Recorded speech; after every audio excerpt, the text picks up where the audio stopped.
Let's start with the latest development from North Korea. North Korea slammed the annual U.S.-South Korea military drills, and it also later said it's going to reconsider the June 12th summit with President Trump.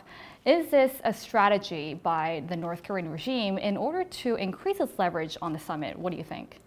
Well, I wouldn't be able to predict whether or not that was a strategy with them. My view of this is everybody needs to take a step backwards and take a deep breath. And these kinds of things go on before these meetings. I think others were that they reacted the way they did regarding the exercises because, as you know, before the exercises ever started, the signals from the North Koreans were that they weren't going to be worked up about that, and it wasn't going to affect anything. So we'll see. But I'm still quite optimistic that that the summit is going to take place. It should take place if both parties are acting in good faith, if both parties are able to reach an objective, a joint objective as to what they want to do. There's absolutely no reason that an agreement can't be reached, and it'll be better for everyone. The Korean Peninsula will certainly be a better place to live, and the world will be better off.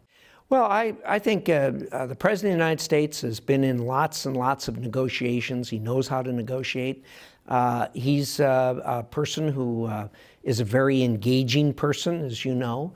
And I have every confidence that he will explore with Kim Jong-un a possible path forward to get to where everybody wants to be.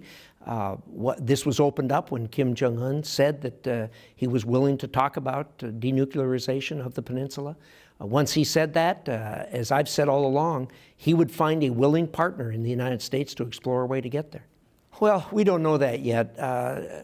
The U.S. really hasn't put out any demands. The only thing that's happened so far is the parties have agreed to talk. Now, various elements of the media in both the United States and on the Korean Peninsula have put out stories and suggested this, that, or the other thing, but there's no demands there yet. There needs to be a discussion. Once you go to a discussion, then you can narrow what the differences are and see if you can't give and take and reach a particular point.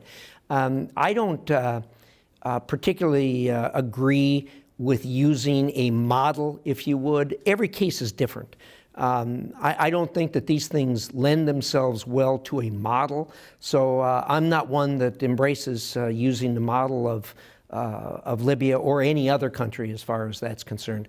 This is a situation that stands on its own 2 feet and needs to be resolved without reference to these to other things that have happened. It's a matter of different people talking and approaching the issue differently. Again, I think the number one thing they ought to do is try to agree on an objective.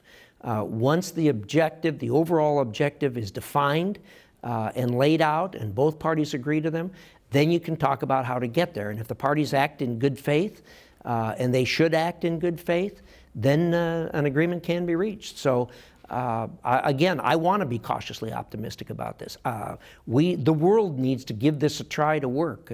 The alternative is unthinkable. The bad ending that this was headed for can be avoided, and indeed, this is about the only street that takes us there. And Secretary Pompeo also mentioned a quite optimistic view when North Korea completely denuclearizes, saying that he mentioned potential of U.S. private sector investment into North Korea in exchange for North Korea's denuclearization. How do we make sure that North Korea is not going to turn around in the future and develop and continue with its nuclear development with its modern economy and infrastructure? Right. That's something that happens over time. Trust is something that happens over time. Also, so that there is no mistake in this, the U.S. can't really tell its private sector where to invest its money. The private sector is going to invest its money where A, it can make the best profit, but B, there has to be security. That is, they have to have confidence that indeed you have a government and a people that have a culture that are going to be ongoing, that are not going to be subject to turmoil over a period of time. And I don't think that happens overnight. I think it's something that happens slowly. If you want to look back, for instance, at Japan after World War II, or at Germany after World War II, you didn't have people rushing in there immediately to make investments, but today, U.S. businessmen are robustly investing in those places and in many other places in the world. But like I said, they're looking for, number one, to get a return on their investment. But secondly, they want safety, they want security, and they don't want turmoil. So that's what they'll be looking for as it goes forward. Well, I think it's too early to grasp that. Let's see how these talks go before we, I think, well, we need to just move forward on this, and everyone stay calm and put one foot in front of the other.